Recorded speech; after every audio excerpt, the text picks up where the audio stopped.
네, 모닝타임즈 오늘도 최원재 전문가와 한 주를 열어보도록 하겠습니다. 전문가님 안녕하십니까? 뉴욕 증시는 계속해서 부진했네요. 어땠습니까? PC 물가지수가 발표됐는데요. 예상보다 상승하면서 3대 지수 모두 하락으로 마감을 했습니다. 다우하고 S&P 500은 1% 하락했고요. 나스닥은 1.7% 하락했습니다. 거의 모든 업종이 다 빠졌고요. 1월 PC 물가지수가 발표가 됐는데요. 전년 대비 5.4% 상승했습니다. 전월 대비로도 0.6% 상승했는데요. 예상치는 전월 대비로 5%였는데 5.4%였기 때문에 예상치 상회했고요. 전월 대비는 0.5%가 예상치였는데 실제 결과는 0.6% 상승으로 나왔죠. 그리고 7개월 만에 최고치를 기록했고요. 휘발유 등 에너지 가격이 2% 정도 상승한 영향이 크다고 보고 있습니다. 그리고 근원 PC, 에너지하고 농산물을 제외한 건데요. 근원 PC 같은 경우에는 전년 대비 4.7% 상승했고 시장 예상치는 4.3%였습니다. 예상치 상회했고요. 전월 대비 0.6% 상승했는데 시장 예상치 0.4%였습니다. 역시 예상치 상회했습니다.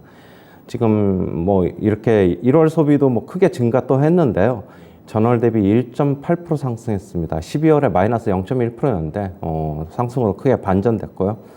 결국에는 전체적으로 본다면 소비 증가가 PC 물가 상승을 견인했다라고 보고 있습니다. 옐런 재무장관이 미국 지금 아직 디스인플레이션이 아니다라고 얘기를 하고 있고 예상보다 높은 1월 PC 물가 지수를 언급하면서 이 얘기를 했습니다. 여전히 할 일 많다라고 얘기를 하고 있고요. 지금 근원 인플레이션이 목표 수준보다 여전히 높다라고 얘기를 하고 있습니다. 지금 하지만 이제 주택 임대료 같은 경우에는 팬데믹 정점과 비교해서 계속 조정 중이어서 인플레이션은 작년보다 완화하고 있고 이 추세는 계속될 것이다라고 얘기를 하고 있습니다. 그다음에 블룸버그 통신은 연준이 기준금리를 최대 6.5%까지 올려야 할 수도 있다라고 얘기를 하고 있는데요. 5명의 월가 이코노미스트와 학자들로 구성된 분석팀의 연구 결과입니다. 지금 올 하반기 연준의 기준금리를 5.6% 또는 6% 또는 6.5%에서 정점 찍을 가능성이 높다는 결론에 이르렀다라고 얘기를 하고 있고요. 25년까지 인플레이션 계속될 것이다라고 얘기를 하고 있습니다. 연준이 그러나 이제 올해 내내 또는 이제 그 이후에도 제약적인 스탠스 유지하면은 합리적인 시일 내에 2% 인플레이션 목표에 도달할 것이다라고 얘기를 하고 있습니다. 그다음에 IMF 총재는 각국의 중앙은행들이 금리 인상을 멈추지 말아야 한다라고 얘기를 하고 있고요. 지금 인플레이션이 충분히 빠른 속도로 내려오고 있지 않다라고 얘기하면서 결국에는 현재의 진로를 각국 중앙은행들이 유지할 필요가 있다라고 얘기를 하고 있습니다. 워렌 버핏은 지금 미국 경제 지금 힘들지만은 결국엔 낙관한다라고 얘기를 하고 있고 효율적인 시장은 교과서에만 존재한다라고 얘기를 하고 있습니다. 단기 상황에 연연하지 말라라고 얘기를 하고 있습니다. 모건 스탠리 측에서는 증시가 지금 데스존에 진입했다라고 얘기를 하고 있는데요.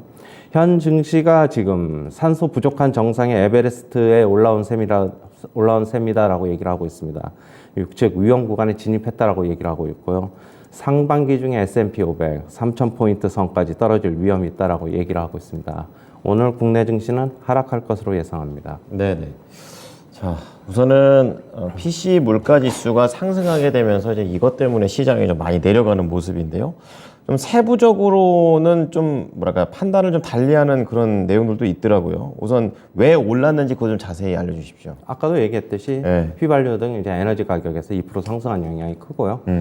결국에는 1월 소비가 크게 증가한 것이 소비자들이 지갑을 열면서 다시 결국에는 PC 물가 상승 견인했다라고 보고 있습니다. 그러면 그러니까 소비가 증가된 거면은 세부적으로는 인플레이션이 있음에도 불구하고 시장에서는 좀 긍정적으로 그래도 소비는 되고 있다라고 체크할 수 있나요?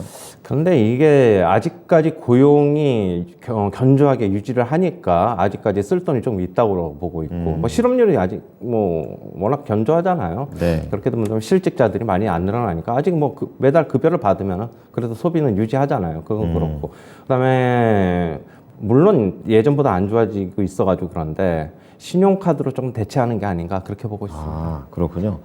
자, 그리고 이 물가가 내려가는 것, 잡혀가는 것에 대해서 전문가님께서는 약간 이제 변동성이 좀 있을 거다. 그래서 만약에 올라가게 되면 조금 금리 좀 압박하고 이런 식으로 이렇게 진행한다고 말씀해 주셨던 걸로 기억하는데요.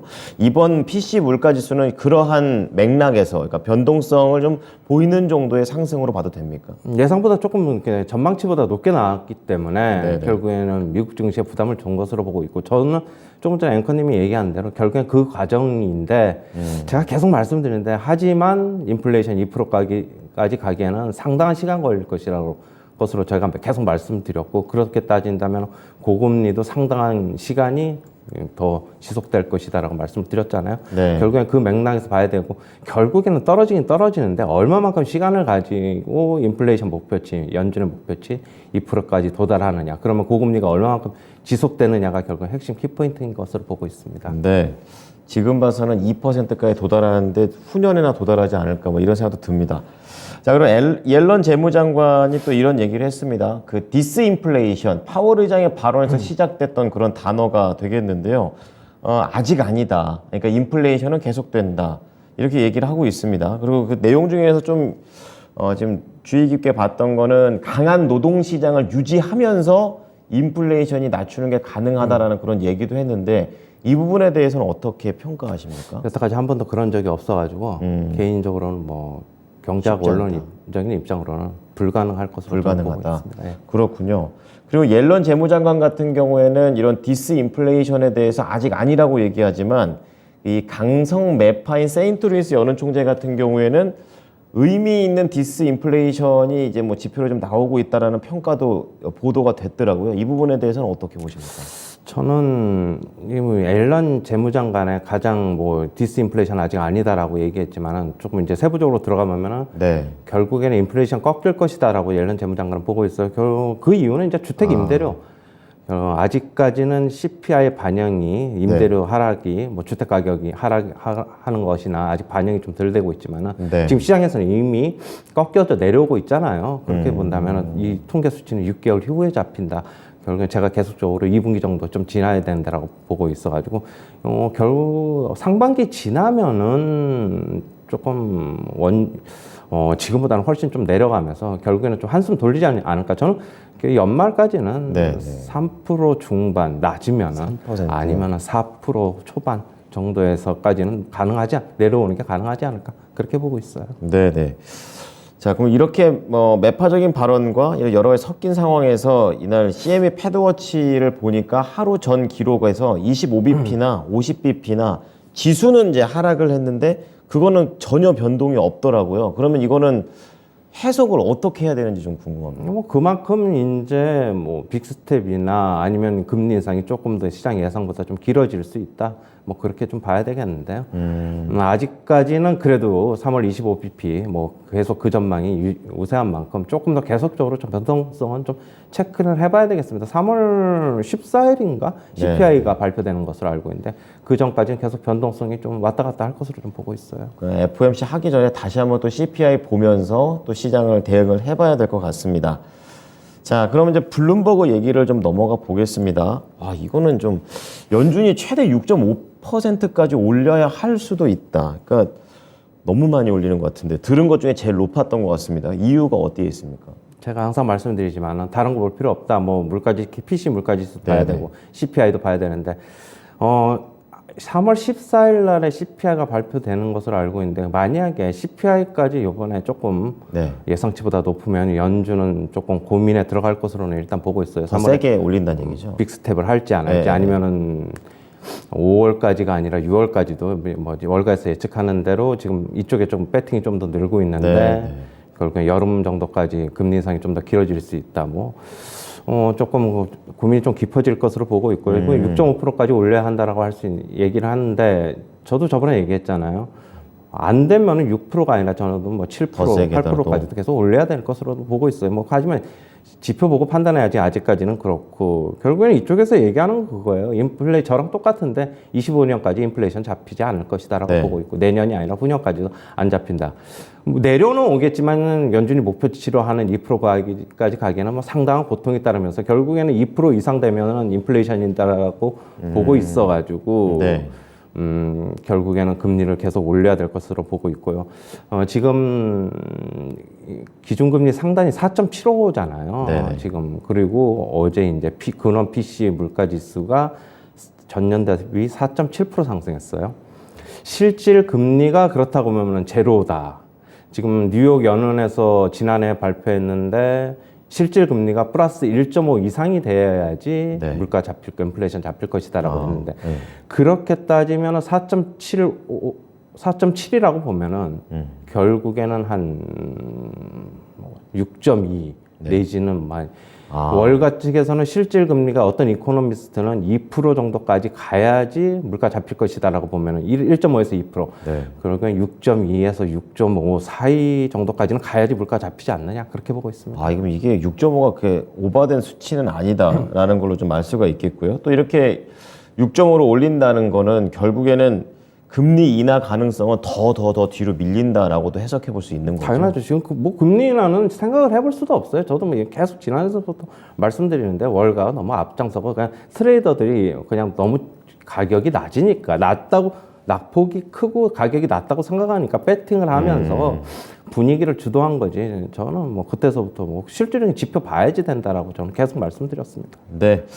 자, 분위기에 휩쓸리지 마시길 바랍니다. 경제 지표에 따라서 숫자에 따라서 반응하는 게 또 연준이기 때문에 이러한 부분들을 좀 체크해 보시면서 같이 대응해 보시죠.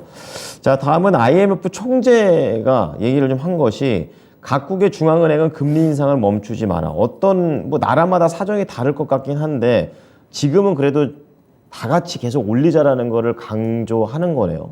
인플레이션이 지금 진행이 안 되고 있는 나라는 없어요. 단 한 나라도 없어가지고 각국 중앙은행들 뭐 금리 인상 멈추지 말라고 지금 경고한 것이에요. 지금 만약에 금리 인상 멈추고 인플레이션 다시 어떻게 보면은 살아난다면은 나중에 더 큰 대가 지불할 것이다 그렇게 얘기를 하고 있습니다. 네, 그럼 국내 같은 경우에는 2월에 한번 한국은행이 동결을 했잖아요. 이 동결한 것과 관련해서는 어떻게 그러면 연결이 될까? 같이 올려야 되는 거 아닙니까? 원래는 올렸어야죠. 1월 소비자 네. 물가지수가 5.2%였는데 원래 올렸어야 되는데 정부에서는 금리 동결이 아니라 금리를 오히려 인하하라고 주문을 했어요. 한국은행 측에. 한국은행이 결국에는 그걸 못 버티고 받아들인 것으로 보고 있고 네. 제가 뭐 이런 자리에서 그거 가지고 뭐 길게 왈가왈부 뭐 할 말도 많지만은 뭐 할 거나 아닌 것으로 보고 있어가지고 결국에는 금리 계속 올려야 되는데 조금 실기한 게 아닌가. 아직까지 뭐 금리가 솔직한 얘기로 국내 금리랑 미국이랑 금리 차가 결국에는 뭐 1.5, 2%까지 돼도 괜찮다라고 보고는 있는 측도 있지만은 네. 그거는 어떻게 본다면은 그건 우리나라 경제를 실험 대상으로 저는 올려놓는 것이라고 보고 있어요. 그러면 만약에 빠져나가면 어떡합니까? 안 빠져나갈 가능성도 있지만은 빠져나갈 가능성이 있죠. 그러면 굳이 뭐 그렇게 리스크를 가지고 하면서 그렇게 해야 되냐? 저는 그거 입장입니다. 그럼 다른 나라들은 이렇게 IMF 포함해가지고 다 금리를 좀 인상해라라는 큰 그림에서 움직이고 있는데 우리 증시만 이렇게 멈춘다는 것은 앞으로 국내 증시 입장에서도 악영향을 증시가 아니라 채권 시장. 채권 시장 쪽으로 악영향을 미치게 되겠네요. 그게 뭐 아직까지는 뭐 어떻게 뭐 그럴지는 모르겠지만은 나중에라도 뭐 다시 올려야 되지 않나 그렇게 보고 있어요. 네. 자, 오히려 전문가께서는 지금 상황에서는 글로벌 흐름에 좀 같이 좀 이어가자라는 관점에서 얘기를 좀 해주셨네요. 자, 그리고 워렌 버핏 얘기로 넘어가 보겠습니다. 미국 경제를 낙관한다 이렇게 얘기를 하는데 우선 낙관하는 이유가 좀 궁금합니다. 지금 계속해서 안 좋은 얘기만 듣다 보니까 낙관을 왜 해야 되지 이런 생각이 들거든요. 결국에는 자기가 여태까지 뭐 계속적으로 봐왔는데 뭐 지금 오래 봐오셨죠. 뭐 단기적인 상황에 결국엔 연연하지 말라 이거예요. 하지만 저도 미국 경제는 저도 낙관합니다. 그 이유는 네. 이거 제 개인적인 건데 뭐 여러 가지 통계 지표를 보면은 미국의 소비를 주도할 그러니까 각국의 소비를 주도할 수 있는 연령대가 20대에서 40대예요. 그렇죠. 그리고 출산율도 여전히 미국은 높습니다. 1.6명을 넘어가고 있고 우리나라 네. 뭐 0.78명인데 그렇죠. 넘어가고 있고 뭐 세계에서도 출산율 상당히 높은 수준에 이르렀고 이민 정책도 좋아가지고 20대에서 40대의 소비를 지탱할 수 있는 인구가 가장 많아요. 네. 그렇게 본다면 소비를 지탱할 수 있다면 미국 경제는 계속적으로 잘 돌아갈 수 있다는 거거든요. 그렇죠. 그렇게 본다면 저도 미국 경제는 낙관합니다. 그렇군요. 근데 그런 상황에서 버크셔 해서웨이가 현금 확보를 계속 하고 있는 걸로 알거든요. 손실도 엄청 많이 난 걸로 알고 있는데 이거는 뭐 이번에 그 기술주들에서 일부적으로 이제 차익 매물이 많이 나온 타격을 입은 겁니까? 어떻습니까? 일단 위험 리스크 이게 뭐 경제를 낙관하는 거랑 자기네 자산은 어느 정도 뭐 증시가 계속 하락할 것으로 보면서 뭐 어느 정도 차익 실현과 로스컷 하는 것이랑은 조금 차원이 틀리다고 봐야 돼요. 시각이 좀 산하고 나온 거는 그런 느낌이죠. 그렇죠. 예. 그렇다고 본다면은 어느 정도 자기네들도 일단 위험 관리를 하고 있는 게 아닌가 그렇게 보고 있어요. 그렇습니다. 예. 자, 이 워렌 버핏에 대한 그런 내용도 워낙에 또 많이 집중하시기 때문에 좀 봤고요. 그리고 이제 모건 스탠 쪽에서는 증시가 데스존, 이 데스존이라는 거는 그렇게 좋은 뜻으로 뉘앙스가 보이지는 않는 것 같습니다. 상반기에 3,000포인트까지도 내다보고 있는데 모건 스탠리와 관련 입장이 보수적인 관점으로 봐야 됩니까? 아니면 평균적으로 봐야 될까요? 조금 이쪽은 좀 비관론 약세론자이기 때문에 약세 쪽이군요. 뭐 예. 상반기 중 3,000포인트 선까지 만약 이렇게 간다면은 약간 다시 한번 뉴스들은 뭐 경제 붕괴한다라는 그런 리스크의 뉴스들이 굉장히 좀 많이 나올 것인데 과연 그렇게까지 빠질까? 저번에도 말씀드렸는데 결국에는 1월 저점 수준 3,800, 그다음에 작년 10월 수준 3,500. 이 중간 정도 선에서 결국에는 상반기 중에 어느 정도 저점 테스트하지 않을까. 네. 만약에 빠져봤자 3,500 조금 더 미치다. 뭐 3,000선까지는 좀 굉장히 힘들지 않을까 그렇게 보고 있습니다. 그렇습니다. 무조건 좀 약간 보수적인 관점이라는 거 좀 알려드리고요. 네, 국내 증시 보도록 하겠습니다. 이제 지난주 금요일 날 국내 증시가 이제 전강 후약이었었는데요. 오늘도 또 하락할 것으로 보시네요. 얼마나 좀 보십니까? 그거는 뭐 예측하기는 좀 네. 곤란하고 제가 금요일 날에도 미국 증시 상승했지만은 우리나라 증시 하락할 맞아요. 것이라고 네, 맞아요. 말씀드렸는데 생각보다는 조금 낙폭이 깊게 났어요. 저는 코스피 기준으로 10포인트 정도 안쪽으로 빠질 것으로 봤는데 조금 더 빠졌죠. 15포인트 났죠. 네. 근데 15포인트 정도 빠졌는데 오늘도 미국 증시 영향 때문에 계속 하락할 것으로 보고 있고 지금 21선이 계속 저항선으로 부딪히고 있어요. 이번 주 굳이 한번 예측을 해본다면 지수 하단은 한 2,380 정도, 상단은 역시 2,450 정도 그렇게 보고 있습니다. 네, 알겠습니다. 이번에도 내용 잘 들었습니다. 감사합니다. 네.